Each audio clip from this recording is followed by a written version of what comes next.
Hey, it's Dr. J. Hi, students. I wanted to come to you and do a few video lectures on this book so that way you could have a better idea of the different concepts within the book to go along with your studying, with your note taking, and your overall understanding of this course. So, chapter one goes into global leaders, culture, and a changing world. So, this chapter lays out the foundation for understanding the need to understand culture diversity in its fullness. So, we're going to talk about culture, we're going to talk about global leaders, and everything in between. All right. So, the first section I want to focus on is culture. So, culture is really important to every single person on the planet. Everybody has a culture. Okay. The book states that culture is a distinctively human means of adapting to circumstances and transmitting this coping skill and knowledge to subsequent generations. What's that really saying? What it really is saying is that culture is important to everybody. No matter who you are or where you come from, culture is important. It's a vital part of our human DNA, how we function, how we move, how we think, how we interact, our languages, all these things, our foods, they're all a part of our culture. Okay? All right, the next section I'm going to go into is the systems approach to culture. So, the systems approach to culture talks about the different approaches to cultural analysis. Now, when you talk about cultural analysis, it's a means of understanding or trying to understand different cultures. So, for an example, if you come from a mixed culture, such as myself, then you can try to understand and get a better idea of those different types of cultures. So you do studying, researching, interaction, social interaction, academic studies. All these things are a part of your intrinsic nature to understand more about different cultures. Okay? Talks about kinship. So the kinship system, which is what I was just talking about being multicultural. So the family relationships and the way people reproduce, train, socialize their children in a typical North American family. It's a nuclear aspect rather than an independent aspect or the unit. Okay. In many countries, there may be an extended family that consists of several generations held together through the male line, okay, or through the female line. Such families have a powerful influence on children rearing and also often on the nation building. So, when they're talking about kinship systems, they're talking about overall your family. So, your family is the first place you learn about culture. It's the first place you learn about your different foods you eat, what you look like, what your hair texture is, how you sound, accents, things like that. Um, Also, it talks about educational systems. So, how young and new members of society are provided with information, knowledge, skills, and values, maybe formal or informal, within any culture. So, the educational system isn't per se just in the classroom.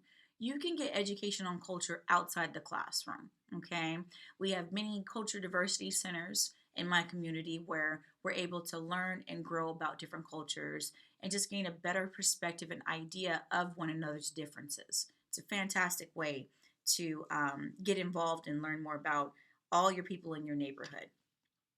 All right, like Mr. Rogers said, the people in your neighborhood, they're everybody.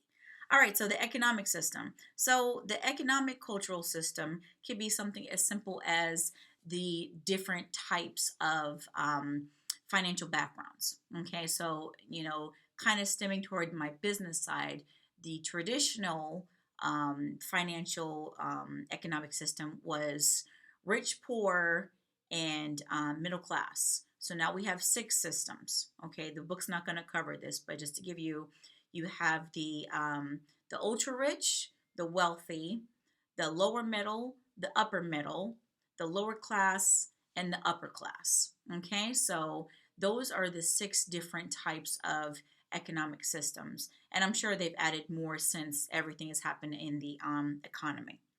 The political system and the religious systems. So these two systems stem from one's own understanding of either what they were raised with their culture, or what they choose.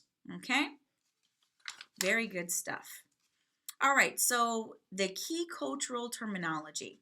So traditionally, it says, this is a very important aspect of culture that may be expressed in unwritten customs, taboos, other ways of understanding things, behavioral procedures, food, uncertain types of people, dress, religion, languages, all these different things. So traditionally, it can be something that you see, hear, understand from your outside experiences from the outside classroom educational standpoint, or from friends, relatives, what you've seen, what you've heard, things like that.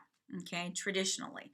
But you can go a step further. You can go a step further by doing research, having open forums, going to different culture diversity events, and gaining more about the culture that you want to learn more about. Okay? All right. And I'm going to try to go through this chapter hopefully in less than 10 minutes. I already know I'm a little bit past, but I wanted to hit some key points here. Okay. So, cross-cultural experiences. So there's been a lot of cross-cultural experiences throughout history, throughout the environment, throughout the economy, throughout everywhere. Cross-cultural experiences. It's one of the reasons why those websites where you find out more about yourself are so popular, because there's so much cross-cultural DNA that people really want to know who they are and where they came from. So that's one way you can do it.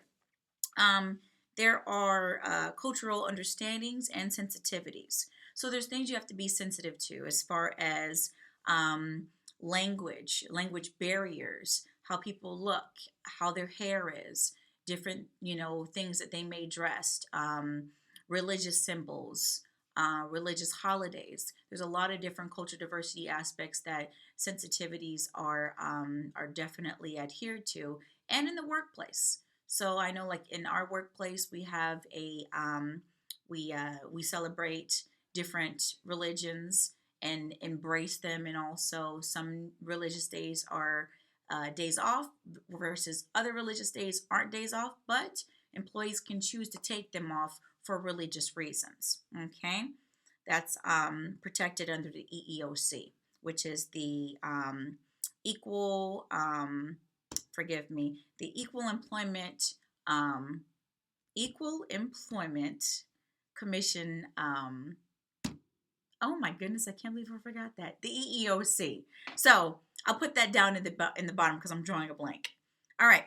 So global leaders are sensitive to cultural differences, and it's really important to appreciate cultural diversity within different people. Cross-cultural learning is important.